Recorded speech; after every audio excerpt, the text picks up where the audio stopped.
Let's go! Obviously, I would have liked to have been on the other side of things. Today, we are celebrating Baker Mayfield, but also asking a very important question.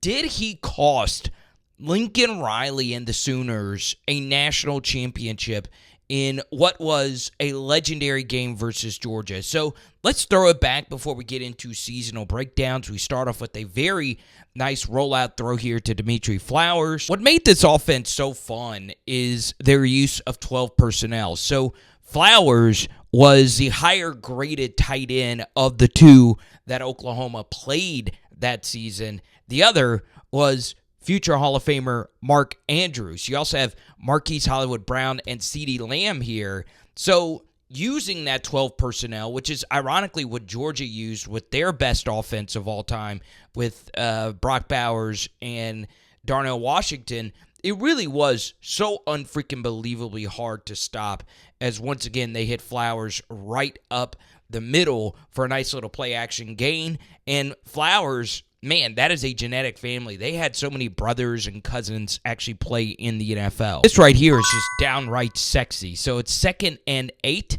You have a pulling guard and a pulling tight end. This is a counter GY look, but actually this ends up being kind of smash-ish, where you have Flowers, who's been killing you, going into the flat, and then you have, of course, CeeDee Lamb. I say CeeDee Lamb. This is actually Marquise Hollywood Brown running a corner route. So all Baker Mayfield needs to do is read this corner, and guess what? He has to make the easy throw to Hollywood Brown. It's kind of cut off, but he was open, obviously, a little bit earlier here. But because Marquise is so fast, you're able to fit that in for a tutty. And, man, this is just a really good job of utilizing space. So you have your two tight ends lined up out right, but the way Lincoln Riley utilized space was really freaking good. So you'll see right here that there's nobody at this juncture of the field, right? The splits of these linebackers are very tight to this hash. You're thinking that this is probably going to be some type of run play. Instead, it's a little flip out here into the flat, and look at all this space that Lincoln Riley gives Marquise Hollywood Brown to operate. It really is a thing of beauty, and now you need the safety to make a very difficult tackle, and he does, but not after a 10-yard gain. Okay, this might be the most diabolical run design I have ever seen versus a Kirby Smart defense. That Oklahoma's offensive line, which is absolutely loaded with NFL talent, this looks like a quick little screen to Mark Andrews, all right? But instead, it's a little trap play with the center here pulling to the left side. And if you were to look at this, you would think that this would be a handoff to the right.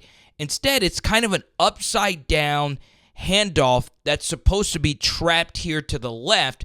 And look at this. Look at how much penetration this offensive line gave up here, but it doesn't matter because the design of this is so sexy, right? You're thinking that this is a handoff to the right. Instead, it's to the left. 72 does a really good job getting his butt to the hole right here and sealing things off, and that is a nasty second-level block. Who is that? Is that Cody Ford right there? And now it is off to the freaking races. That is just nasty, nasty, nasty design. And I do think Anderson would have been a really good NFL back if he didn't have, obviously, the ACL problems towards the end of his career. So really, really, really nasty stuff. And then we get to the 2nd and 1, and it is a very well-blocked tutty. Now, what's funny here is one of the more critical blocks was actually finally defended. He just needed to cross face here a little bit sooner, and he just couldn't do it. Anderson's able to get skinny and just squeeze through for a touchdown to give Oklahoma a 14-7 lead. All right, so it looks a little awkward because he's not wearing that iconic number 2 uniform, but CeeDee Lamb still in that single digit down at the bottom of the screen. Man, this dude, God bless America, is just so nasty, right? Look at how nuanced he is as a true freshman, not giving away what he's going to do here, just slowly taking on this corner, quick little jab step, and you'll see the corner is just left flat-footed. Baker Mayfield waits for it. You get really good protection. And CeeDee Lamb, dear Lord, just absolutely cooks 26 here for a first down. So once again, the beautiful irony of this game is that Georgia won national championships with this very offensive mindset, right? If you have two NFL level tight ends on your offense and you have two NFL wide receivers on your offense, actually Brown's not out here, that's Lamb and somebody else here, it's just so unfreaking believably hard to stop, right? Because you get a play action fake here, and you'll see that Georgia actually has this well defended. So play action fake, and the design of this is to get Andrews here on the second level route. So clear out here, throw here. Now watch what actually happens here. Georgia has this defended really, really, really well. But watch this move right here by Mark Andrews. He pauses, and this is actually something more so defensive linemen use. A little swim chop action right here. Boom. Okay, now look, that separation is created. Baker Mayfield sees it, and he knows he just has to float this out here to this mammoth target of a man. And that's actually Lorenzo Carter, who ended up being a draft pick. But, man, that's just sexy offense. If you know college ball, you know Anderson was such an underrated Oklahoma back. He just obviously is not going to have the same allure as the others who went on to have very, very, very successful NFL careers, the Murrays, the Petersons of the world. This was more so a perfectly blocked run play, but he's still able to house it. And Oklahoma is up by 2 possessions early in this game. Sony Michel, deep touchdown run. But now we get into a very, very, very fun cat and mouse battle. So pre-snap, it looks as if Georgia's in a too-high shell. So 24 is here, other safety on this deep pass. But you'll see pre-snap that this corner starts to bail, which is a small indicator, if Baker Mayfield was able to see it, that this is actually going to invert into cover 3. So this safety comes into this box right here. This corner bails. This corner, or this safety becomes center field. And this corner actually bails out. So, pre-snap, if this was indeed cover 2, where you want to go is the seam over the middle. But watch what actually happens. They sink into cover 3, middle of the field, close coverage. All right? So, Baker Mayfield, and this is very intricate, it ends up being the seam route that he throws because the protection is so unfreaking believably good. Just looking at this with this corner bailing out, Baker would probably tell you they just want to throw this easy ball to Lamb. But because the offensive line had such a good start on this game, he has all day to throw, and the safety that was this deep half gets all the way to the hash, and Baker Mayfield's like, okay, let me go back and see what Mark Andrews is doing on the vertical, and he actually does end up throwing the cover 2 beater versus the middle of the field close coverage look to Mark Andrews, okay? It's really good quarterbacking, but more so really elite offensive weaponry defeating a disguised defense. And then obviously you get hit with that deep shot and you get to a 3rd and 3 and you're thinking that they're going to spread you out and throw it, but no, you bring the 2 tight ends as fullbacks, you bring in the heavier Trey Sermon, and guess what? It's a zone read pull all the way. 45 was right there to make the play. Even he was fooled by it. He would have been right there to tackle Baker Mayfield. You get a really good second-level block right there by Mark Andrews, and it is an easy first down. All right, so one thing both teams did a good job of in this game, on these 3rd and longs, and Georgia got a touchdown later in the game on a 3rd and 7 handoff, not trying to run things past the stick. So it looks like this is a screen. Remember earlier they hit Marquise Brown in the flat with one of these. This time they're going in the opposite direction with the little tunnel to CeeDee Lamb. And honestly, let's give the Georgia defense a lot of credit because they did a good job mitigating the damage here on this. Lamb, that's a pretty bold cutback on a 3rd and 10. But good job by Georgia, eventually making this play, but it is a first down. So let's break down the first negative rep from Mayfield, and let's give Georgia a lot of credit for disguising this. So you'll see at the last second that Lorenzo Carter does, creep towards the line of scrimmage. So it's a lot easier to say this after the fact. But anytime I have Mark Andrews versus a safety in a linebacker in a clear leverage advantage, this is the matchup that I want to take. So you'll see right here that Andrews jukes 45 out of his shoes, and it is pure man-to-man over here. A really good throw on this outside shoulder is probably scoring here. If not, it's getting very close to the at the very least. Then you'll see at the top of the screen right here, Mayfield medicine balls CeeDee Lamb really bad here. So I don't mind this matchup at all, but this ball needs to be delivered now. Mayfield, as you can see, waits a half beat. The safety, who was middle of the field here, is now creeping in for a headshot, and lucky enough this ball wasn't picked. And at the same time, Lamb was not ear-holed. All right, so let's get to this 3rd and 7, and let's actually go from a different angle. Now, Oklahoma, of course, does end up kicking a field goal after this sack. And to me, Baker Mayfield should have gone to Mikael Jones right here in the flat. But if you go here, you know you're going to be short.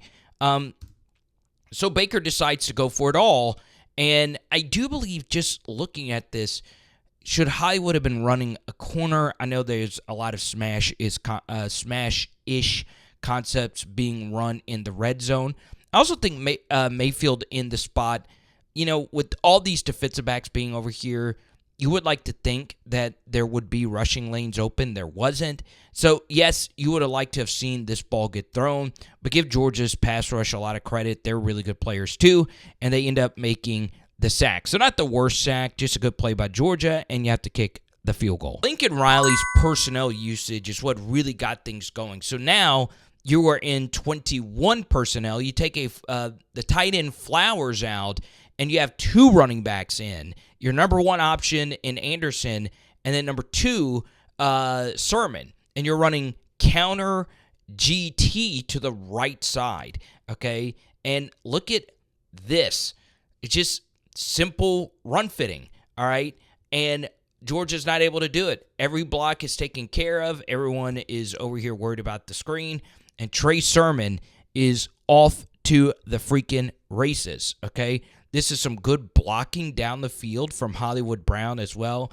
And then watch this. This is absolutely sexy stuff. Boom. Okay?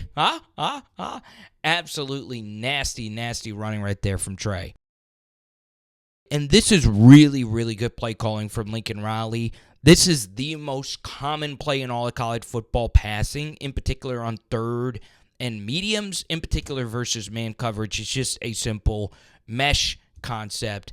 And basically, you do get away with a little bit of a hold here. Let's see, is that holding? I mean, I'm okay with letting it go. They normally do in the big games, okay? So you have mesh here. The way that Oklahoma elects to run this, though, is very interesting.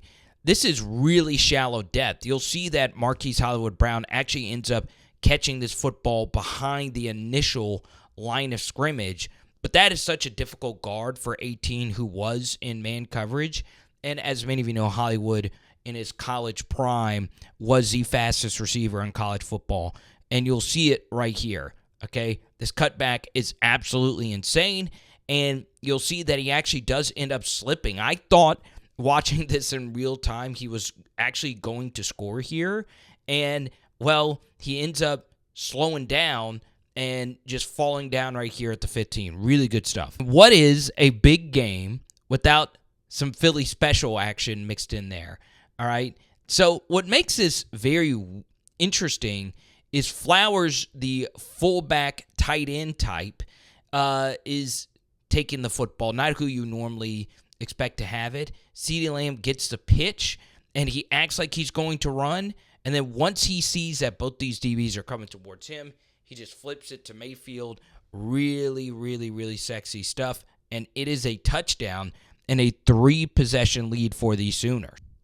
All right, so this is when the curse began to happen. This graphic, 38-0 and scoring 30 points in the first half. They scored 31 here. And, of course, as many of you know, Georgia would come back to win this game. Big momentum shift at the end of this first half. This was a ridiculous catch right here by the Georgia frontline kickoff returnee, and it set up an eventual field goal. So it goes to show that you can have a perfectly called first half like like Oklahoma had. Baker Mayfield, 200-plus yards passing, a receiving touchdown, a passing touchdown, and an overall ridiculously good first half. Well, you knew that this defense for Georgia was going to Grinch, and you never want to go full Grinch. You get a motion at the top of the screen, stacks these receivers, a little rollout here to the right side, and in this spot, Oklahoma just played way too soft, three-man rush, pretty easy release to the outside to get it in range for a really good field goal kicker. So, obviously, this was not Lincoln Riley's best moment, and Georgia was able to cut this to a two-possession game. Now, all of this aside, I don't think I could just say outright that Baker Mayfield was the reason that they lost this game. Remember, he was battling flu-like symptoms, but what you'll see in the second half is Baker Mayfield getting very jittery, and a lot of that was due to Kirby Smart and this Georgia defense making some well-needed adjustments. But a lot of that could have been avoided with a few extra plays from Baker Mayfield himself. Now, floating in your face is indeed part 2 of this video. Make sure you check it out, and we'll talk to you soon, okay?